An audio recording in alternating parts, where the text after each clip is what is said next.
I'm Jenn, and this is Robbie, and we are here to talk about how we met and just the story of how our relationship started.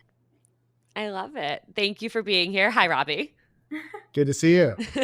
um, I'm super excited to have you guys. As soon as I learned a little bit about your story and background, Jen and I went to college together. But as soon as I heard a little bit about your guys' story, I was like, yes, like this is a story that needs to be told because it has long distance in it.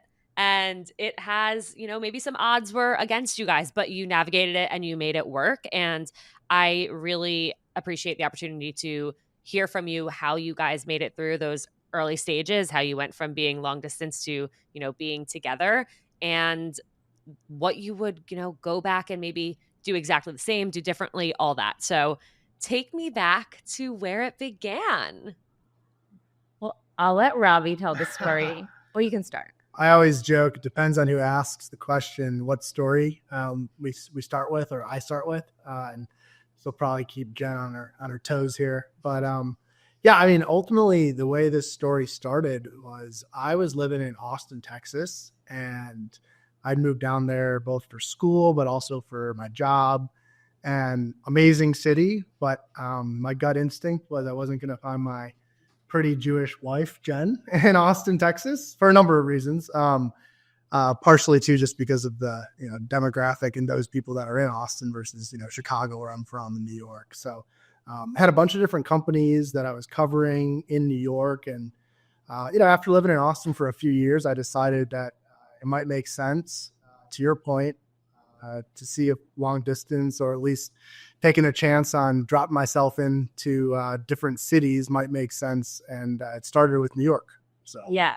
So when you say dropping yourself into different cities, physically or on the apps changing virtually. Your location? Well, actually both. Both. Okay. I was not the person who would toss myself into a city if I was not actually physically in the city, but with my job, I travel enough that I was in Chicago, LA, New York, Miami, kind of major hub cities. But we matched on an app. I was living in New York. We matched on two apps, and I guess there's two different sides to the story, but I'll let Robbie go into that. But I was living in New York, and we matched on the Locks Club and Hinge, and I think we matched within like a couple hours of the two. And so I think one of Robbie's dating apps said Austin, and I think one said New York. And I don't remember how it works, but I was like, I don't know how this worked.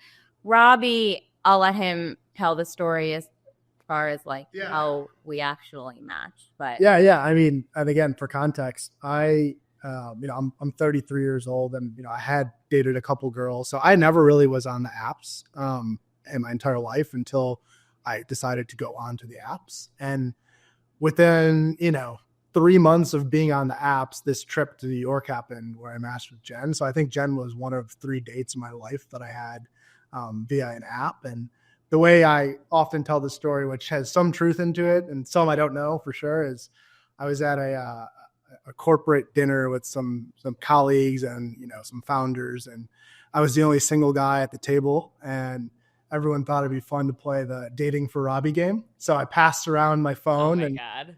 I took 2 minutes to swipe, and everyone was intrigued by this notion of matching with any girl possibly in the city of New York. And I woke up the next morning and I had a double match with Jen. Wow. Yeah. So I didn't know any of that, and I still don't know if that's true. And how do you feel about that, if it is true?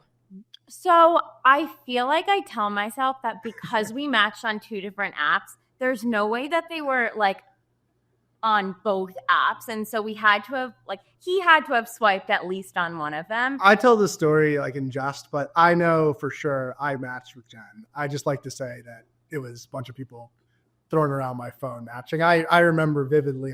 I could tell you her profile picture. It was, on a swing. And what's that place in Miami? It's Joya Beach. So I remember exactly the picture on Hinge, and she had a slightly different one on the Locks Club. And, both pictures I think I still have saved on my phone as my favorites. Yeah. But my story's a little bit different because I'd actually gone on a lot of app dates. Yeah. And What was going on in your dating life leading up to this? yeah, so for me, I think so post COVID, I moved back to the city because I was like, I need to actually like get my life moving, and like dating was like the main reason for that. And I think I went on like a number of dates, but I think there were maybe like 3 of them that actually like turned into like multiple dates, but like weren't really like anything. And Mhm. so I had never even wanted to explore like, first of all, like long distance, let alone like anyone that was in a different city, mainly because like, New York's the best city in the world. well, yeah, one, my whole family's in New York, so I had no reason to want to move out of New York. Um, Fast forward, I now live in Austin, Texas, so you never know. But 2, it was really different pre-COVID. Like I was working 9 to 5, going into an office every single day, and we say all the time, like our relationship might have never happened if it weren't for COVID, and it wasn't a COVID relationship, but because I worked remotely, Robbie works remotely, and so once we started dating, and we can go back to that, but we had the flexibility of actually being able to like travel to one another every 2 weeks, basically, and we would Wow. spend like 2 weeks at a time in each other's cities. And That was until Jen realized that she was not just living in Austin, but depending on the time of year, when we first met, it was initially Chicago in the summer. yeah, And then come fall, she visited me in Austin. yeah. So going back, so Robbie, we matched. Robbie flew, I think we talked for like a few days, and Robbie told me, he was like, I think I have a work meeting in New York in like 2 weeks. If you're around, like maybe we can grab drinks. And then we talked for a few more days, and he was like, actually, if you're around next weekend, like I would love to come into New York and take you on a date. And so Wow. he flew in at that time, he was in Chicago. I confirmed that Jen was available. I was like, if I'm going to fly in, like I was almost like doing it in a way that was like trying to be like a courtesy to her to like not overcommit. But I'm like, if I'm going to come in, like, can we do it on a Saturday? And she immediately was like, yes. And I'm like, all right. And like, do we do dinner? Yes. I'm like, all right, then I'm actually going to fly in. This isn't just getting drinks and flying home. Yeah. Wow. Okay. Jen, in your mind, were you like, all right, like chivalry is alive. This guy like is intentional and he's putting in the effort, or were you like, whoa? Honestly, both. I think I thought Robbie was really cute, and like I feel like we talk about it all the time, but like even when we're talking to like friends of ours who are still dating and haven't like met their person yet, like once you click with someone and once you like either have that banter or that connection or whatever it is, I feel like you're already interested and you're like excited about the date. So I knew at that point that like we had been talking so frequently and so regularly that like I was really excited, but I also was like, there's no pressure on this, which I think like was the biggest benefit to like going into the date, was that like I didn't really see it going anywhere necessarily. Like obviously I was open to it, but I wasn't like, there was no pressure. He doesn't live in New York. Like I can't see how this would move forward, because in my mind I also was like, I'm definitely not moving. Mhm. So yeah, so I think it was like a combination of the two, but Robbie also was like, I'll plan the date. Like I really didn't do anything other than show up, and I showed up 30 minutes late unintentionally because I am always on time. Which is hilarious because What I happened? run 30 minutes late forever, perpetually. And of course, the first date, I'm like on time and Jen's late. Yeah. Wait, well, this is actually interesting to talk about, because some people, like if someone is 5-10 minutes late to a date, they're already writing them off in their head. So Luckily, the date was with me. And in my mind, if you're 30 minutes late, you're still within the window of reasonability. Yeah. she was on Robbie time. Should we literally say Robbie? She was on Robbie time for sure. But like I'm in the cab, and I like hate running late.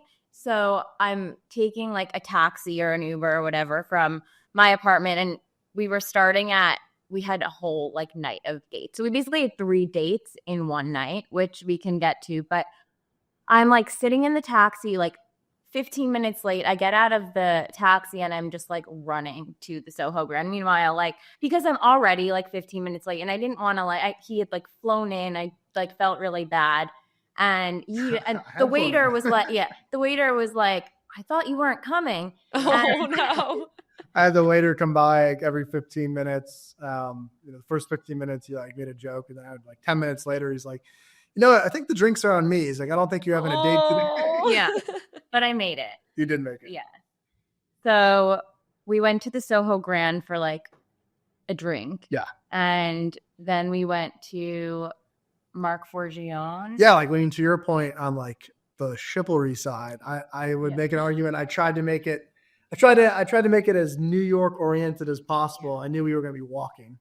So I think our whole, night was a radius of no more than like a 5 to 10 minute walk from point A to B to C. So we, got dinner nearby and then had drinks, also pretty close by. And then, ended the night with like a nightcap where it began at Soho Grand. But he basically like made reservations at all of these places. And so it felt like it was afterwards. It felt like we had spent an entire like night together. And so it felt like we basically had like 3 separate dates. If you go on a first date for drinks, if you go on a second date for dinner, and then like whatever. Another drinks date. Yeah. You know what I mean? So afterwards, like after our date, Robbie flew back, and then he invited me to come to Chicago, I think like 2 weeks later. 2 weeks later or something. Wow. Okay, wait. Hold on.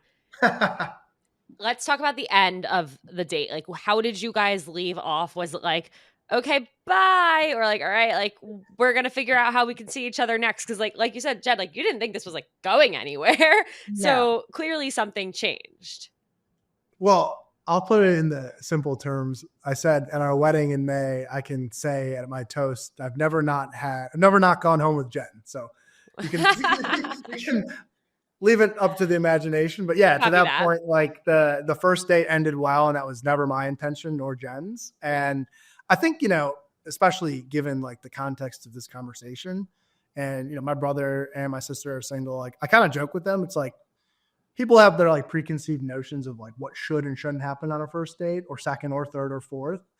If this didn't play out accordingly, there's no way Jen would have flown to Chicago 2 weeks later. Yeah, for sure.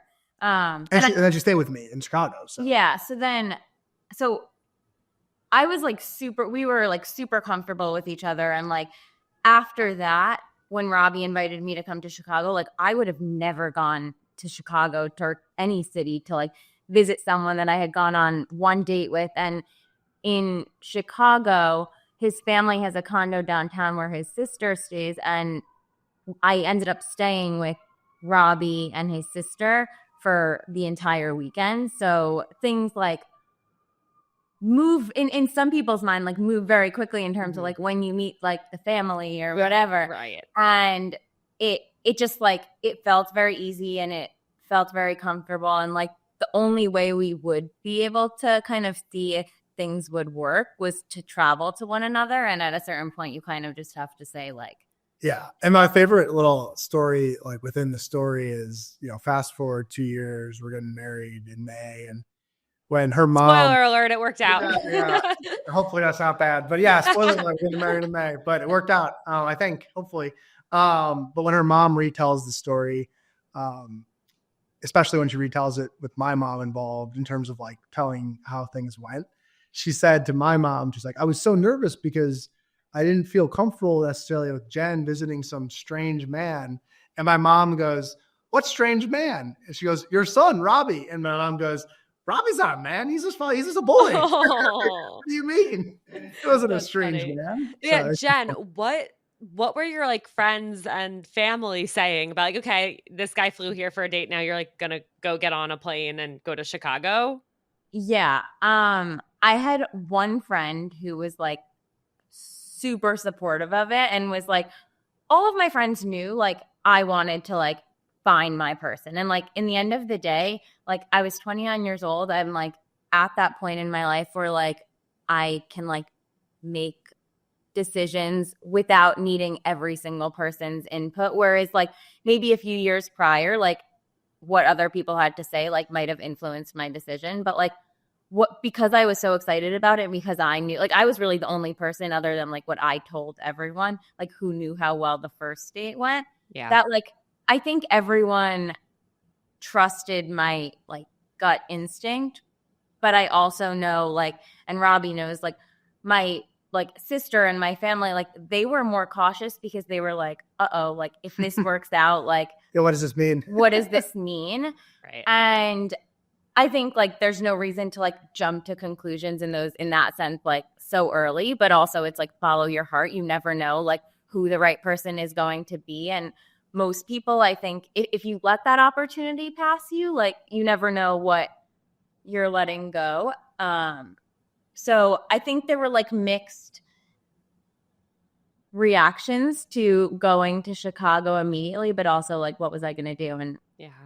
it's kind of give and take. So I also think with that question of like, oh, like if this works out, what does that mean? It's like, well, that means that Jenn found her person and is happy, and everyone's going to be happy for Jenn. And sure, there might be some logistical complications, but at the end of the day, they're there because Jenn is happy and in love. totally. And that's a win. Yeah, for sure. Okay, so we go to Chicago. Goes great. Yeah, so we go to Chicago. I get to meet basically like our relationship, a lot of things that wouldn't normally happen probably until like maybe 2, 3, 4 months go by. Like it was like first date, second date, like third date, like everything happened. So like I'm at Robbie's family, like Robbie's family locked it. They had a wedding. Yeah, my parents had a wedding and they walked in on Saturday night. Oh my God. We were pizza. So we had a impromptu pizza party with my mom, my dad, my brother, my sister, myself, and Jenn. And Jenn and I had just come back from like a fun date night when we had our own dinner and we were just hanging out. Maybe we had a drink, but like, all of a sudden, like it's our third date ever, right? And my parents are barging in at midnight and it's a pizza party. So Yeah. So funny. So I think we got like very comfortable with like each other, with each other's families, like very quickly. And then after that, we basically did long distance for the most part. Like every 2 weeks or every couple of weeks, I would either go to like Chicago or Austin, wherever Robbie was. He would come to New York, stay with me. And because of we would stay with each other for like a week, at least a week. Sometimes like 10 days. So it wasn't like, just hop on a plane for like the weekend. Like I think that's an important note is to anyone who, wants to really feel like they need to know or get to know somebody quick. Like we also quickly saw each other on like our weekly work schedule. So like, we would be working at home with each other. It wasn't always just like rainbows and butterflies on Saturday night. So Right. Yeah.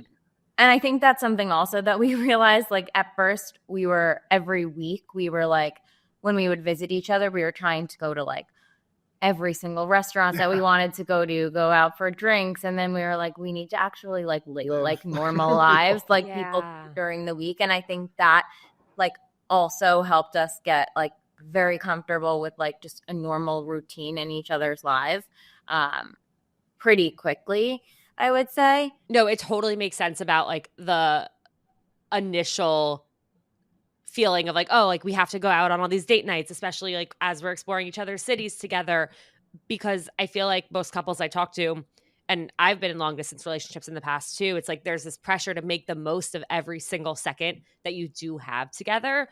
But to your point of like needing to just exist together, that's also part of a relationship, is just making sure you can be comfortable, in your own silence together and living that daily routine just with another person. So it is interesting and makes sense that you kind of shifted that quickly. I'm curious how you guys figured out like what cadence of seeing each other worked for you. Like, how did you know it was like every 2 weeks or something that like that's what you both needed to make it work and feel good?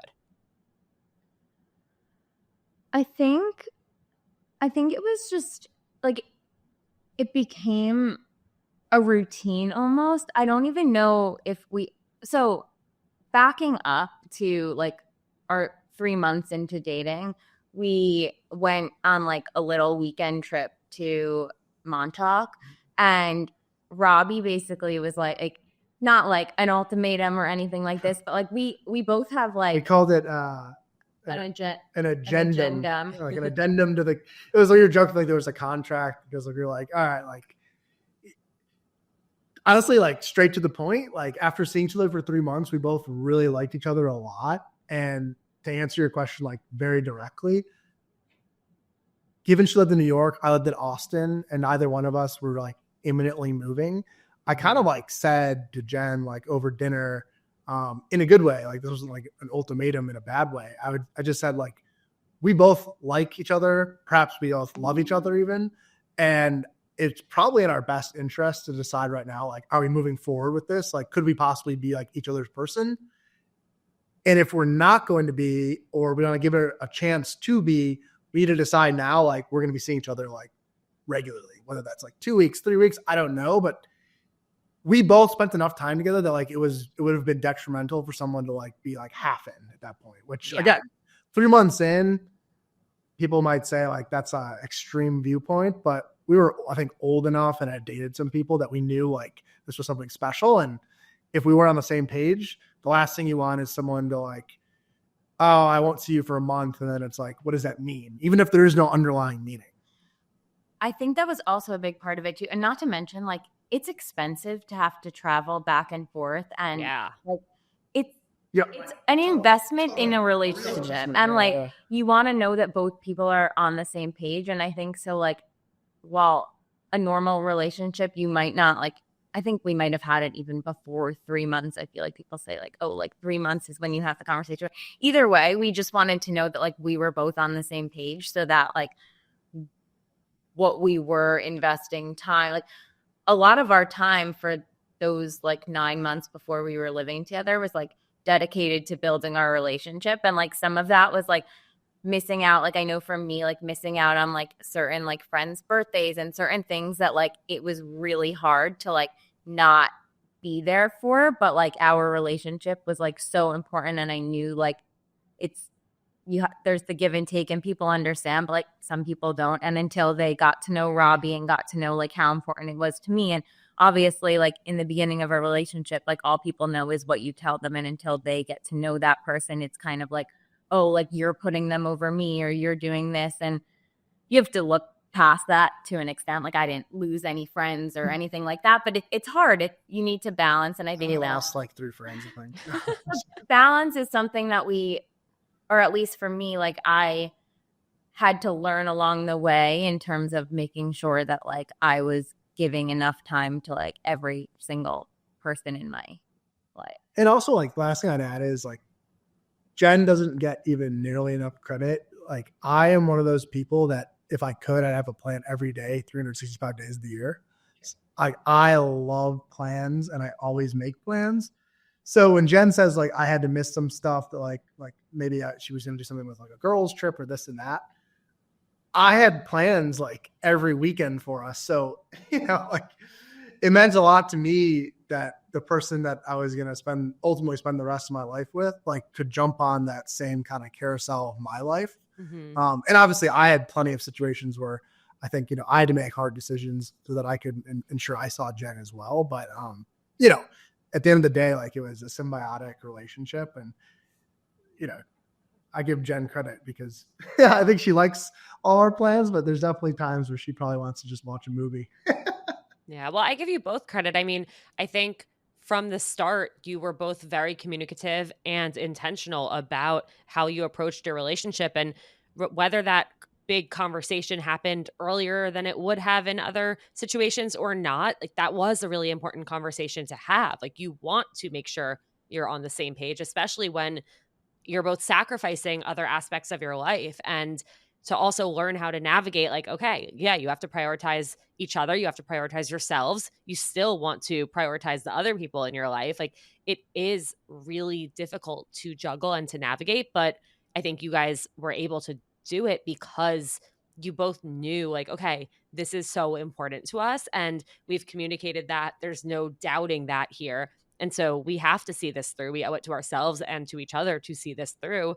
And you did. And yeah, Jen, to your point about like friends, it can definitely be hard. Like we've all been in the situation where our friend is obsessing over their new relationship and we're like, hello, like what about me? Totally. But until you experience that relationship as a third party and see how happy your friend is and how they're actually becoming like a better version of themselves and how that person is adding to their life, not taking away, that's when it's like, wow, I'm actually so happy for my friend and I finally get it. Yeah, definitely.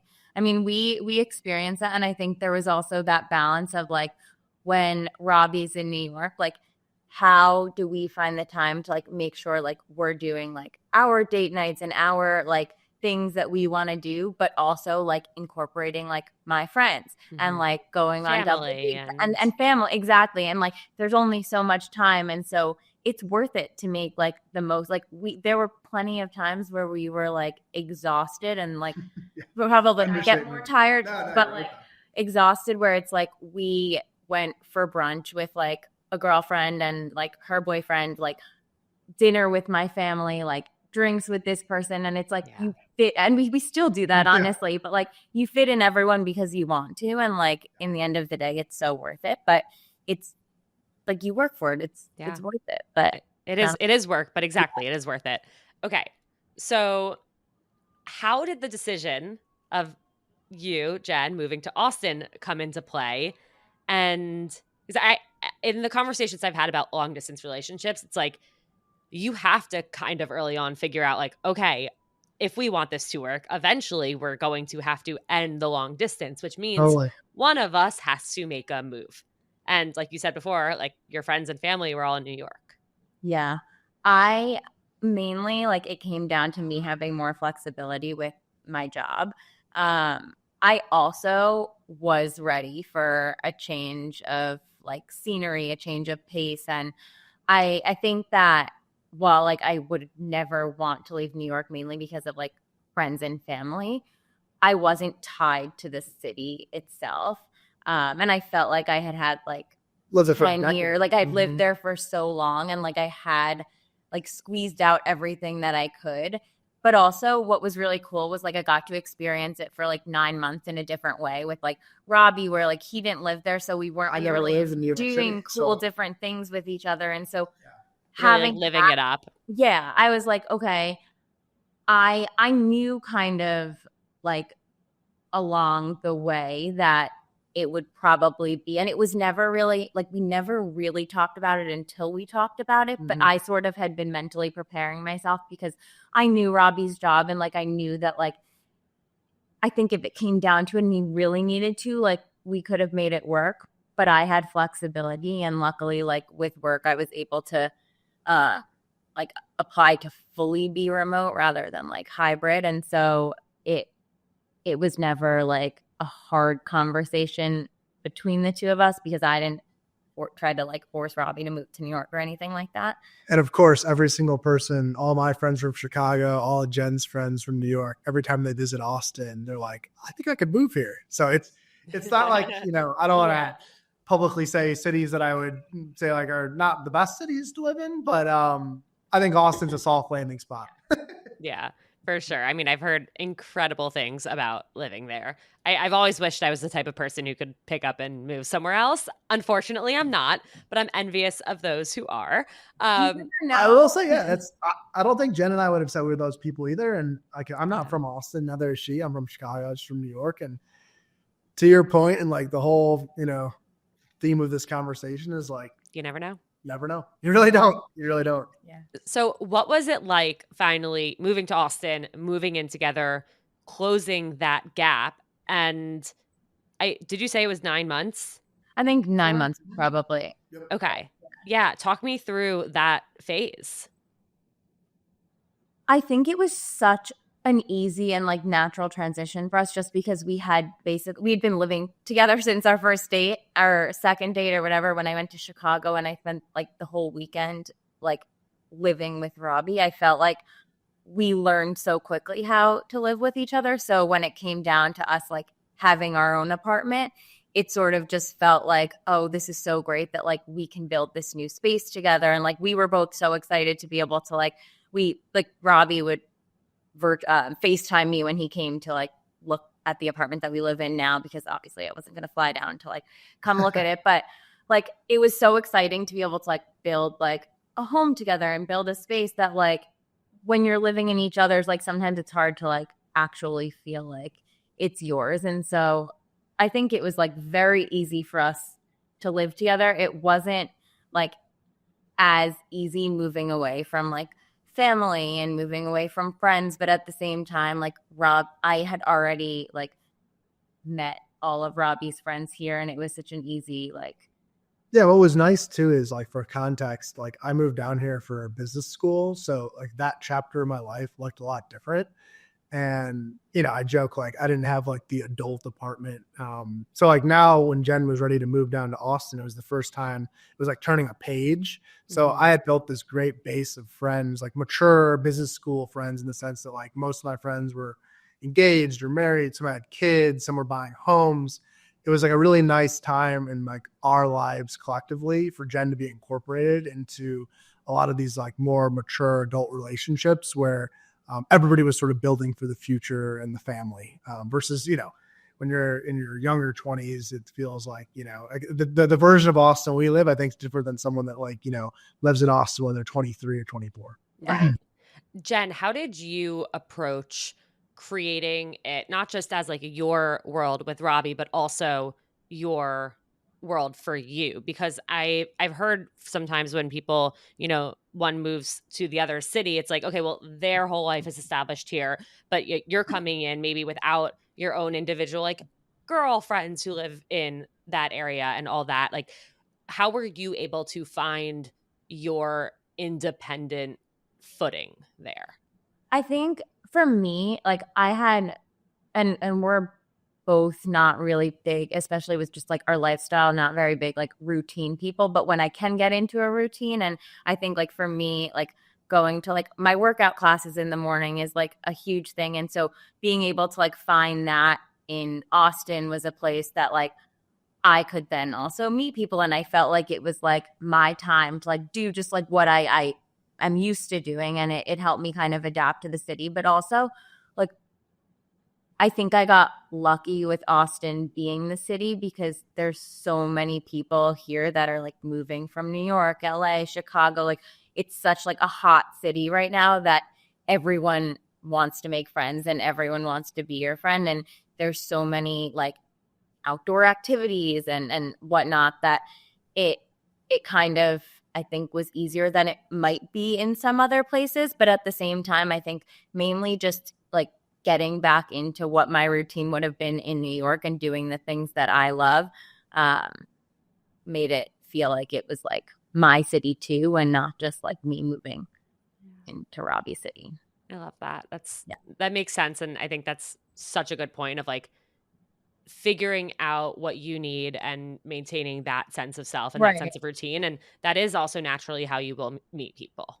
And it's the little, like those were like little things, Yeah. But sometimes it's easy to like build my life into then Robbie's routine. And I couldn't do that because there's no way it would have felt like it was. And I think it's like an interesting point. Like if I was going to give anybody advice, like I think it'd be different if I'd moved to New York or Jen had moved to Chicago. Like those are our respective cities.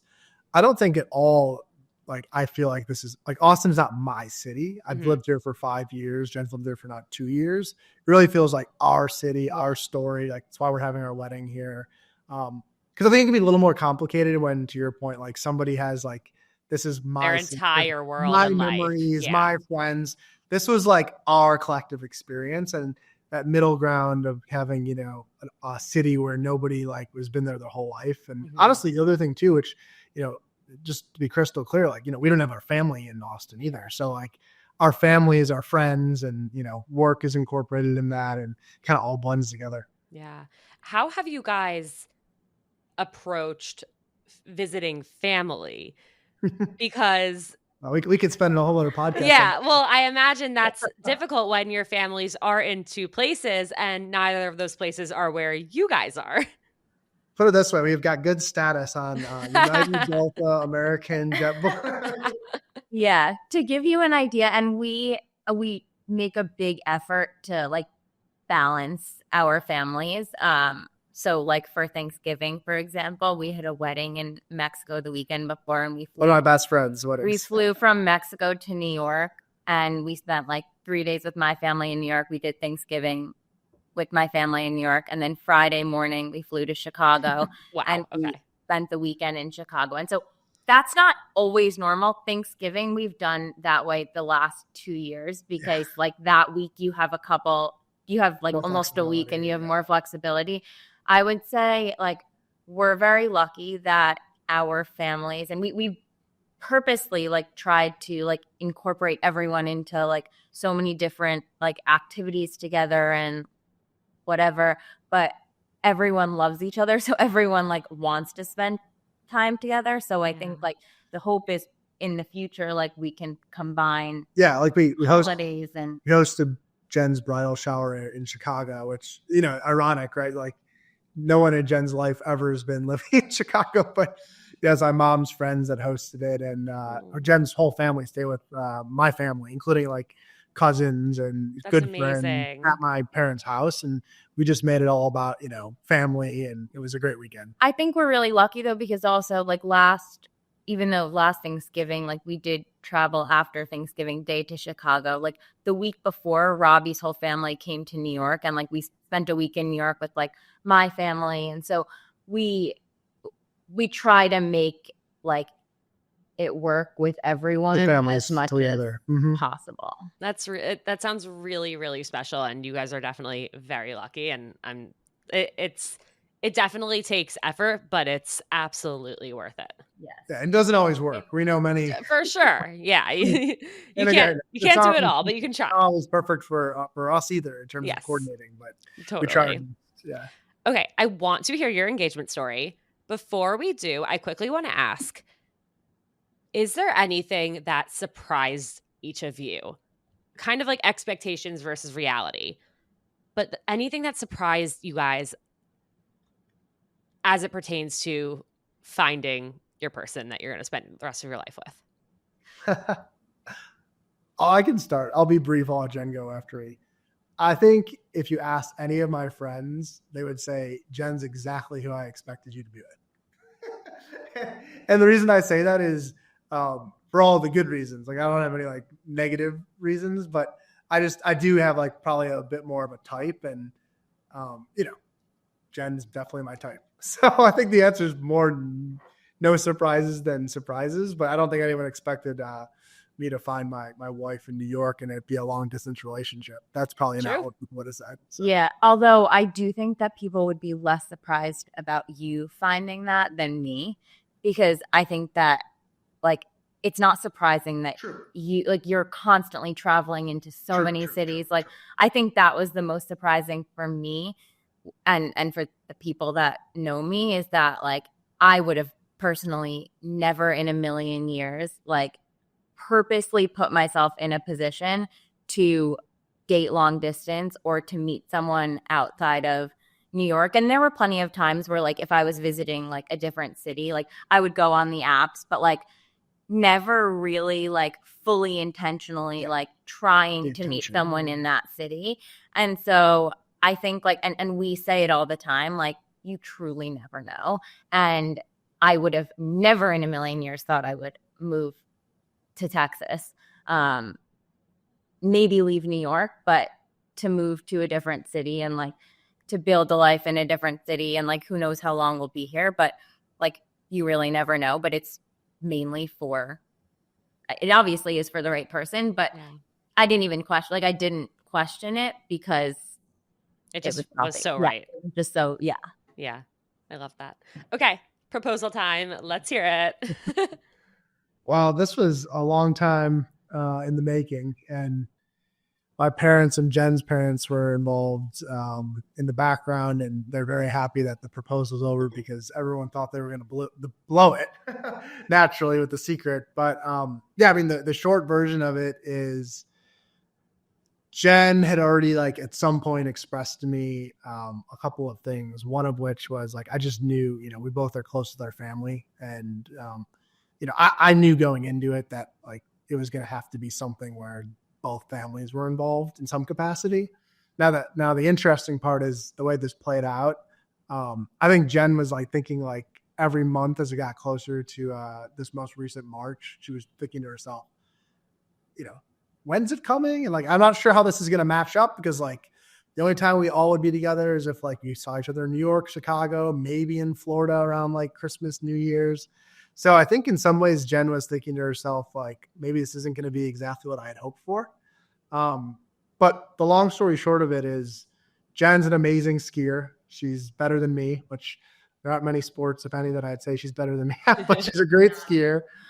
And it was kind of a bucket list item. Like, I think as we developed our relationship, like she kind of, I like skiing, but I, learned later, and Jen's abilities pulled me to make me better. And we really love ski trips, and her family's got a place in Vermont. So over the last 3 years, 2.5 years, we had been deciding if there would be like some cool bucket list ski trip. And we decided that we wanted to go on a ski trip in Switzerland, in Zermatt. So we planned that together. That wasn't a surprise. There's a couple of things I didn't let Jen know about, which was like hotels, but for the most part, like we were on the same page. Like we knew we were doing the trip. It wasn't a surprise. And like every day that got closer and closer to whatever, March, what date was it? March 2nd. I always forget which date it is because we used my brother's birthday of March 3rd. Pro tip on your wedding band. Don't forget that. Get it engaged. Jake and I we got the date we met. So our first date, the date we got engaged, and the date we got married. And I haven't seen all three. That's smart. Yeah. And it's very helpful for he who forgets. Yeah. That's great. Yeah, I always forget because my brother's birthday is March 3rd. And anyways, we used my brother's birthday, March 3rd, as the disguise and the surprise. So I think every day as we got closer to this ski trip, which was planned for, I guess it would have been March 5th, was thinking to herself, like, I'm sure she was like, oh no, like not a bad way, but she's probably thinking to herself, like, it's going to happen on our ski trip. It's like a special trip. Like she probably was thinking to herself, like, I'll make the best of it. It's going to be amazing, but it won't be with my family. So I had her whole family fly in and all of her friends from New York on March 1st. They were all staying in Chicago, blocks away, in disguise, in plain sight. So that's awesome. I'm like, telling all of them to find my friends off because they all follow each other, Jen's friends, and her sister's like being careful because she's like literally 2 blocks away, and her parents are like blocks away. I'm like making sure every time Jen walks out on You're Friday, like looking all around, I'm like guiding her. I'm like, oh, like you're going to Pilates? Like, why don't I, walk with you and get a coffee? And I'm like shielding her to make sure I'm like watching over her friends. Jen, did you have any idea? No. So just to backtrack, like Robbie plans, like he's such a big planner, and his family's like they're huge planners. So to plan like a big birthday for his brother was not it was easy. It was super so normal. easy, but also like every weekend, like we have plans. So like Robbie kind of like making plans that weekend and like making sure like we had like a dinner plan on so that we weren't like, oh, where should we go? And maybe running it to like where my friends went or like something like that.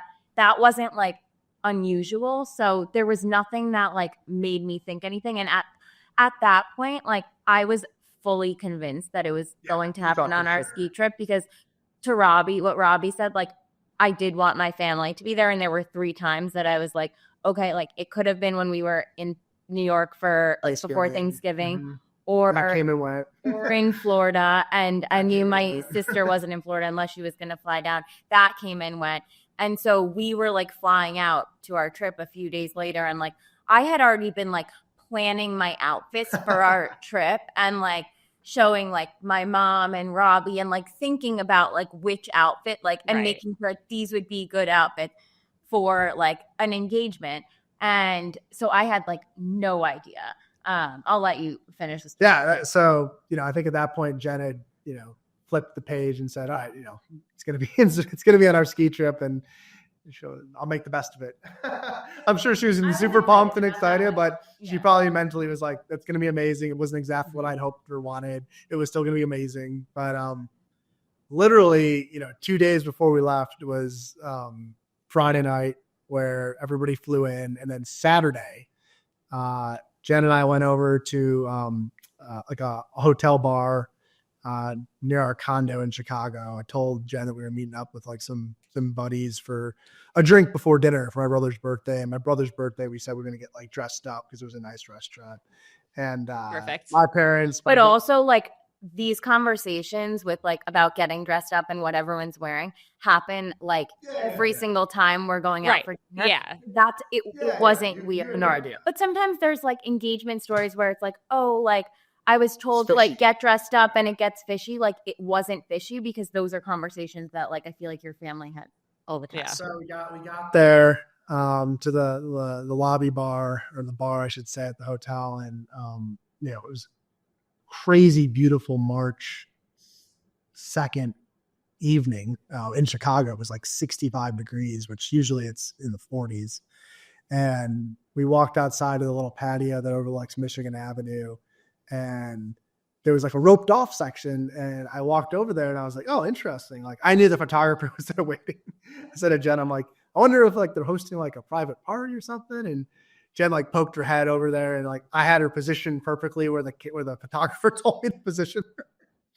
And then I literally like I took out my phone. I had written her like a little poem. I like writing poetry, and so cute. I think I said I got down on one knee and I probably like read the first like sentence of the poem, and Jen just started bawling. I didn't hear anything. I don't think she like listened to one word of that whole poem. And then of course I took out the ring, proposed, and then within like, it felt like me for like hours I had to wait, but literally within like 2-3 minutes of me proposing, I had Jen's parents, her sister, her sister's husband, and my brother, sister, mom and dad all in the little room next to the patio jump out. Oh, Everyone rushed and like gave her a hug, and the photographer got everything. And but what was so crazy was that like they were all like in the elevator, like either like right before us or right after us or something, where like we could have like the timing was like so bizarre that it didn't like that we didn't end up running into them, but it was. And then just to finish it, to be quick, I think Jen couldn't have been happier, and she was so excited, and I think that would have been sufficient and amazing. And we went to dinner as a family. My grandma joined, and then we said, like, hey, like, my aunt and uncle are around. Let's grab drinks. Let's go over to the West Loop and grab some drinks. And my parents like to throw parties, so a small party turns into a big party quickly. And that's when we arrived at a bar in the West Loop and walked up the stairs, and there was 100 people waiting for. Oh my God. And she started crying again, and it was really cute. Yeah. And we drank for the next 3 hours.